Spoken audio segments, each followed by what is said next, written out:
Hello दोस्तों, नमस्कार। स्वागत है आपका आज की इस वीडियो में बताने वाले हैं क्लास 10वां का ऑब्जेक्टिव क्वेश्चन वीवीआई 2025 का। ठीक है, जो कि हमेशा देखा जाए तो हर साल ही पूछा जाता है सवाल को। ठीक है, बारी बारी से। तो इस सवाल को आज हम हल करेंगे। ठीक है, जो कि बहुत आसान तरीका है और नॉर्मल सवाल है, जिसको हल करने में आपको कोई दिक्कत प्रॉब्लम नहीं होगा, जो कि ऑब्जेक्टिव और सब्जेक्टिव दोनों के रूप में इस सवाल को पूछा जाता है। ठीक है, तो ये ऑब्जेक्टिव क्वेश्चन है वीवीआई 2025 का। ठीक है, जो कि हमने निकाले हैं 1 से लेके 10 तक। ठीक है, जो कि सवाल आपको पक्का आने वाले हैं, इसलिए हम इस सवाल को निकाल के हल करने जा रहे हैं। ठीक है, तो यहाँ पर दिया है 0.375 के पी बटा क्यू के रूप में क्यू का रूप क्या होगा। ठीक है, इसके रूप में लिखना है भाग एल्गोरिथम ए बराबर बी क्यू प्लस आर में बी बराबर 43, क्यू बराबर 31 तथा आर बराबर 32 हो तो ए का मान इसमें क्या करना है, ज्ञात करना है। ठीक है, फिर उसके बाद दिया 0.57 पर रेखड़ी का सरलतम रूप क्या होगा। ठीक है, फिर एफ एक्स बराबर इतना दिया x Q minus 5x² plus 2x plus 2 हो तो एफ यानी कि एक्स के मान 1 रखना है। ठीक है, इसमें फिर दिया 0.23 को रेखड़ी के परमेय संख्या के रूप में लिखिए इसको। ठीक है, √3 और √5 कौन सी संख्या होगा। ठीक है, √2 ये कौन सी संख्या है। ठीक है, 3 माइनस √3 कौन सी संख्या होगा, 1/7 √, कौन सी संख्या होगा। ठीक है, 5 √2। ठीक है, 5 √2 कौन सी संख्या होगा। ठीक है, तो ये सारे सवाल जो है ना हमेशा वीवीआई क्वेश्चन में पूछता है। ठीक है, और बहुत आसान तरीका है। तो चलिए इसको हल करते हैं। फर्स्ट जवाब सवाल दिया है 0.375 के पी बटा क्यू के रूप में लिखना है। ठीक है, और क्यू का रूप लिखना है आपको। ठीक है, तो चलिए इसको लिखते हैं। यहाँ पर लिखेंगे क्वेश्चन नंबर 1। ठीक है, दिया है 0.375। ठीक है, एक लिखना है क्या, पी बटा क्यू का रूप में क्यू का मान लिखना है। ठीक है, तो इसको क्या करेंगे, सबसे पहले लिखेंगे 375। ठीक है, अब दशमलव के बदला 1 देंगे, यहाँ पर 3 गो जीरो है, 3 गो अंक है तो 3 गो जीरो डाल देंगे। ठीक है, ये हो गया पी बटा क्यू का रूप में। ठीक है, और क्यू का मान निकालना है। ठीक है, तो क्यू के मान निकालने के लिए क्या करते हैं, 1000 का यहाँ पर गुणाखंड कर लेंगे। ठीक है, गुणाखंड करेंगे तो आएगा कितना, 500। ठीक है, फिर 2 से करेंगे तो कितना आएगा, 250। फिर 2 यहाँ पर हम इसको करेंगे 2 से तो 125 आ जाएगा। ठीक है, फिर ये कटेगा 5 से तो 25 पचे 125, फिर 50 25, फिर कटेगा 5 एकम 5। ठीक है, अब इसको लिखेंगे 375 बट्टे। ठीक है, यहाँ पर 2 कितना है देख लीजिए, 1 2 3, 5 कितने बार है, 3 बार। ठीक है, तो 3 बार लिखेंगे। फिर इसको लिखेंगे 375।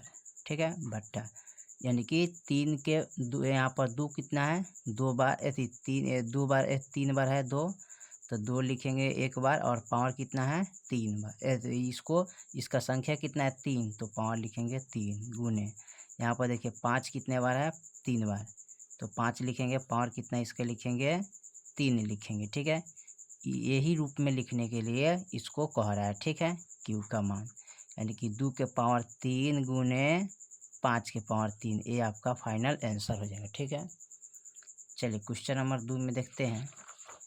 क्वेश्चन नंबर 2 में दिया है भाग एल्गोरिथम ए बराबर बी क्यू प्लस आर में। ठीक है, बी के मान है 43, क्यू के मान है 31 तथा आर के मान दिया है 32, तो हमें क्या करना है, ए के मान ज्ञात करना है। ठीक है, चलिए इसको देखते हैं। यहाँ पर लिखेंगे फार्मूला पहले इसका है ए बराबर बी क्यू प्लस आर। ठीक है, में बी बराबर 43, क्यू बराबर 31, आर बराबर 32 है। ठीक है, हमें ए का मान निकालना है, तो यहाँ पर लिखेंगे ए बराबर बी के मान यहाँ पर कितना है, 43 है, तो यहाँ पर लिखेंगे 43। इसमें गुना छिपा रहता है तो गुना देंगे। क्यू के मान क्या है, तो 31 है यहाँ पर, तो 31 लिखेंगे। ठीक है, प्लस यहाँ पर आर के मान क्या है, प्लस 32 है तो 32 लिखेंगे। ठीक है, फिर लिखेंगे ए बराबर, अब इसमें हमें गुना करना है। ठीक है, गुना कैसे करेंगे, यहाँ पर देख लीजिए, तो 31 गुने अगर हम 43 से गुना करेंगे। ठीक है, तो 3 एकम 3, 3 3 9, 4 एकम 4, 4 तिहाई 12, तो 3 9 4 13, ये कितना होगा, जोड़ेंगे तो 13 हो जाएगा। ठीक है, यानी कि 3 एकम 3, ठीक है, 3 तिहाई 9 हो जाएगा, तो 93 हुआ। 4 एकम 4 और 4 तिहाई 12, ठीक है। अब इसको जोड़ेंगे तो 3 के 3 होगा, 9 4 13, 3 हाथ में 1, 2 1 3 1, यानी कि 13 33। तो यहाँ पर लिखेंगे 13 33 प्लस 32 ए बराबर, ठीक है। अब इसमें हमें क्या करना है, 32 को प्लस करना है, ठीक है, 32 को प्लस करना है। तो 3 दूनी कितना होता है 5, 3 3 6, और यहाँ पर 13, तो 13 65 हो जाएगा। तो यहाँ पर लिखेंगे क्या, 13 65, ठीक है। तो ये हो जाएगा आपका एक का मान, यही आपका आंसर हो जाएगा। ठीक है, चलिए दूसरी नंबर इसका सवाल, तीसरी देखते हैं। तीसरी में क्या कह रहा है, तीसरी जो सवाल दिया है यहाँ पर कह रहा है 0.57 रेखड़ी है, ठीक है, 2 अंक का सरलतम रूप क्या होगा। ठीक है, इसको क्या करना है, सरलतम रूप में इसको लिखना है। ठीक है, चलिए इसको लिखते हैं। तो 0.57 2 पर रेखड़ी है, तो सरलतम रूप में लिखना है। सरलतम रूप में मतलब हो गया कि इसको लिखेंगे 57/2 पर रेखड़ी है, तो 2 9 डाल देंगे। ठीक है, तो 57/99 होगा। अब इसको सरलतम रूप में करना है, तो देखेंगे कितने का टेबल से कटने वाला है। ठीक है, तो 3 का टेबल से कटेगा। ठीक है, तो ये कटेगा 3 एकम 3 और 3 तिहाई 9, यानी कि 19 तिहाई 57। ये कटेगा 3 एकम 3, 3 एकम 3, ठीक है, तो 19/33 ये हो गया आपका सरलतम रूप। ठीक है, चलिए 3 के बाद 4 देखते हैं।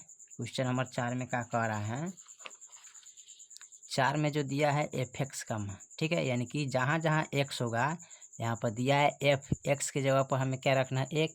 ठीक है, तो जहाँ जहाँ x होगा वहाँ वहाँ आपको 1 रख के हल करना पड़ेगा। ठीक है, तो चलिए इसको हल करते हैं। x³ माइनस 5x² प्लस का 2x प्लस का 2, ठीक है, f(x) बराबर, ठीक है, यानी कि इसके जगह पर हमें क्या रखना है 1 रखना है। ठीक है, तो यहाँ पर 1 रखेंगे, पावर 3 है तो 3 लिखेंगे, माइनस 5, ठीक है, 1 रखेंगे, पावर 2 प्लस 2 1 प्लस का 2, इसको 3 बार गुना करेंगे। ठीक है, माइनस 5 गुने इसको 2 बार गुना करेंगे, प्लस 2 गुने 1 प्लस के 2। ठीक है, अब इसमें करना क्या है, 1 को 3 बार गुना करेंगे तो 1 ही आएगा, माइनस यहाँ लिखेंगे 5 गुने 1 को 2 बार गुना करेंगे तो 1 होगा, प्लस इसको गुना करेंगे तो 2 एकम 2 हो जाएगा, प्लस का 2, फिर यहाँ पर लिखेंगे माइनस 1, ठीक है, और इसको गुना करेंगे तो 5 हो जाएगा। ठीक है, प्लस का यहाँ पर 2 प्लस 2 हो जाएगा। ठीक है, अब यहाँ देखिए इसको क्या करना है, अब हमें क्या करना है, देखिए यहाँ प्लस में है, ये माइनस में है, तो ये घटाएंगे। ठीक है, ये प्लस में है, ये माइनस में है, तो 1 में से 5 गया तो माइनस कितना होगा 4, प्लस अब 2 2 कितना आ जाएगा 4। अब यहाँ पर घटाएंगे, माइनस प्लस माइनस, तो 4 में से 4 गया तो 0 होगा। ठीक है, इसका आंसर क्या आएगा 0 आएगा। ठीक है, चलिए उसके बाद हम 4 के बाद हम 5वां नंबर क्वेश्चन को देखते हैं। ठीक है, 5 नंबर क्वेश्चन में क्या कह रहा है, तो यहाँ पर 5 नंबर क्वेश्चन में दिया है 0.23 का रेखड़ी दिया को परमेय संख्या के रूप में लिखिए। इसको परमेय संख्या के रूप में लिखना है, तो देखिए 0.23, यहाँ पर देखिए रेखड़ी 2 पर है, तो जब रेखड़ी 2 पर है तो इसको लिखेंगे 23/2 लिखेंगे। ठीक है, अगर 1 पर रेखड़ी रहेगा तो 1 लिखेंगे। ठीक है, 2 पर रहेगा तो 2, 3 पर रहेगा 3, 4 पर रहेगा तो 4, 5 पर रहेगा तो 5, इसी से जितना पर रेखड़ी रहेगा जितना 9 लगेगा। ठीक है, तो ये आपका हो गया क्या, परिमेय संख्या, क्योंकि p/q का रूप में लिख दिए। ठीक है, p/q का रूप में। ठीक है, चलिए छठा के बाद 7वां नंबर सवाल को छठा नंबर सवाल को देखते हैं। चलिए छठा नंबर सवाल में कह रहा है √3 और √5 कौन सी संख्या होगा। ठीक है, तो चलिए इसको देखते हैं। यहाँ पर √3 गुने और √5 कर देंगे तो √, कितना हो जाएगा 15 हो जाएगा। ठीक है, 15 का वर्गमूल निकलता है, नहीं निकलता है, तो क्या हो जाएगा यहाँ पर अपरिमेय संख्या होगा, ठीक है। और इसका गुणाखंड करेंगे तो 3 पचे 15, ठीक है। तो 3 5 आ रहा है, ठीक है। तो क्या हो जाएगा, अपर में संख्या हो जाएगा, ठीक है। 7 में दिया है, 7 को देखते हैं। 7 में कह रहा है √2 एक कौन सी संख्या है, ठीक है। तो यहाँ पर लिखेंगे √2 एक अपरिमेय संख्या है, क्योंकि √2 का वर्गमूल नहीं निकलता है, ठीक है। इसका वर्गमूल नहीं होता है, ठीक है। क्या है, अभाज्य संख्या है, ठीक है। 8 में देखिए, 8 में क्या कह रहे हैं, 8 में कह रहा है -3 माइनस √3 कौन सी संख्या होगा, ठीक है। तो यहाँ पर लिखते हैं 3 माइनस √3, ठीक है। तो देखिए ये है परमेय संख्या, ये है अपरमेय संख्या, ठीक है। तो यहाँ पर लिखेंगे परिमेय संख्या माइनस अपरिमेय संख्या बराबर होता क्या है, अपरिमेय संख्या होता है, ठीक है। तो इसका आंसर क्या आ जाएगा, अपर में, क्योंकि ये पर में है, अपर में है। √3 का वर्गमूल नहीं निकलता है, ये रूट से बाहर है, ठीक है। तो ऑलरेडी ये फ्री अंक है, तो क्या हो जाएगा, पर में। तो जब पर में संख्या में से अपर में को घटाते हैं तो क्या आता है, अपर में। चाहे अपर में से पर में को घटाएंगे तो क्या आएगा, अपर में संख्या ही आएगा, ठीक है। चलिए उसके बाद 9 नंबर सवाल को देखते हैं। 9 में क्या कह रहे हैं, 9 में कह रहा है 1/√7 कौन सी संख्या होगा, ठीक है। तो यहाँ पर लिखेंगे 1/√7, ठीक है। देखिए तो ऊपरला क्या है, परमेय संख्या है, ठीक है। परमेय संख्या भागा अपरिमेय संख्या, ठीक है। यानी कि ये परमेय है, ये अपरमेय है। तो जब परमेय संख्या में अपरमेय संख्या से भाग करते हैं तो क्या प्राप्त होता है, अपरमेय संख्या प्राप्त होगा, ठीक है। चाहे अपरमेय में परमेय से भाग करेंगे तो अपरमेय संख्या प्राप्त होगा, ठीक है। चलिए 10 नंबर सवाल को देखते हैं। 10 में पूछा है कि 5√2 कौन सी संख्या होगा, ठीक है। तो यहाँ पर लिखेंगे 5√2, ठीक है, कौन सी संख्या होगा। तो ये 5 क्या है, परमेय संख्या है, क्योंकि रूट से बाहर है, परमेय संख्या। आई क्या है, गुना इसमें छिपा रहता है। √2 क्या है, अपरमेय संख्या, ठीक है। तो यहाँ लिखेंगे अपरिमेय संख्या, रूट को काट देते हैं, ठीक है। तो जब यहाँ पर परमेय संख्या गुने अपरिमेय संख्या करेंगे तो क्या प्राप्त होगा, अपरिमेय संख्या प्राप्त होगा, ठीक है। चाहे अपरमेय संख्या में परमेय संख्या से गुना करेंगे तो अपरमेय होगा, चाहे परमेय संख्या से अपरमेय में गुना करेंगे तो तभी अपरमेय ही आएगा, ठीक है। तो यही आपका VVI क्वेश्चन है, जो कि बहुत आसान और सरल तरीक़ा से पूछता है, ठीक है, ताकि ऑब्जेक्टिव आपको आसान तरीक़ा से हल करने में सहायता हो जाए, ठीक है। तो हमने 1 से लेकर 10 तक VVI ऑब्जेक्टिव हमने क्या किया है, निकालते हैं, ठीक है। और उस VVI सवाल को हम क्या करते हैं, हल करते हैं, ठीक है।